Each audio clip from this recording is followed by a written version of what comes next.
السلام علیکم ملګرو. وای دا درې قسمه خلک چې دی نو دا به چېرته هم الله پاک د دوی مونځ قبول هم نه کړي او دوی نیکي به چېرته هم اسمان ته ونه خیږي. دا کوم قسم خلک دی چې الله پاک د دوی نیکي نه قبلوي او دوی مونځونه نه قبلوي. نو ویډیو راسره وګورئ، د مولانا صاحب د خولې نه واورئ. یو ډېر زبردست بیان دی او دا بیان د نور ملګرو سره ضرور شیر کړئ، ځکه چې موږ مسلمانان یو پکار ده چې زمونږ د ثواب کار دی چې موږ نور ملګرو سره شیر کړو. دی حدیث ته ښه غوږ کېدی په غور سره یې واورئ. نبی علیه الصلاة والسلام فرمایي وایي درې تنه داسې دي، درې تنه داسې دي الله تبارک وتعالی د هغې مونځ نه قبلوي. مونځ خو پرېږدوه، ولا ترفع لهم الى السماء حسنة، اسمان ته د هغې یوه نیکي هم نه خیږي.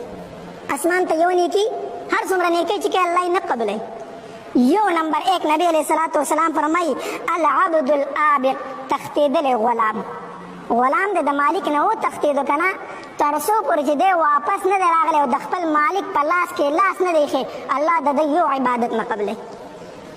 دویم نبی علیه الصلاة والسلام فرمایي والمرأة الساخط علیها زوجها، دویم هغه ښځه چې د هغې نه خاوند خفه وي.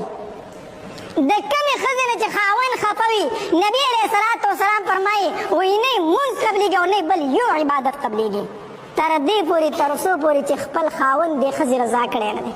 تر څو پورې چې خپل خاوند رضا کړی نه دی، تر هغې پورې د دې یو عبادت هم نه قبلېږي. او حدیث مبارک کې راځي نبی علیه الصلاة والسلام فرمایي وایي د کمې ښځې نه چې خاوند خفه وي، په دې باندې د الله لعنت ورېږي تر هغې پورې تر څو پورې چې دې خپل خاوند رضا کړی نه وي. زموږ پښتو معاشره کې دا شی ډېر دی که نه، ښځې به لاړې شي د پلار کره به خفه کښېني، خفه به کښېني، او چې خفه کښېني نو تاسو ته پته ده څه چل شروع کړي. یو کړس بیا موږ ته د ټلیفون راکړی کومه وظیفه وکړم کومه وظیفه وکړم، او د تسپو نه به کړس وباسي او مصله به یې ځان ته خاوند به یې خفه یا ده په دلته کې د مصلې نه پاسي نه، دا عبادت یې قبلېږي نه. نه لومبې لاړ شي خاوند دې رضا کا.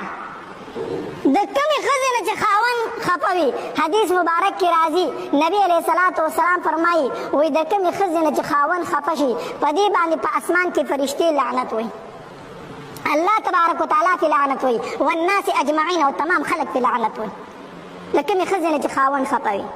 او چې د کمې ښځې نه خاوند رضا دی، د کمې ښځې نه خاوند رضا دی، نبی علیه الصلاة والسلام فرمایي وایي د دې ښځې دپاره په اوبو کې میان، په سړو کې میږیان، په هوا کې مارغان، او په اسمان کې فرشتې د دغې ښځې دپاره د مغفرت دعاګانې غواړي.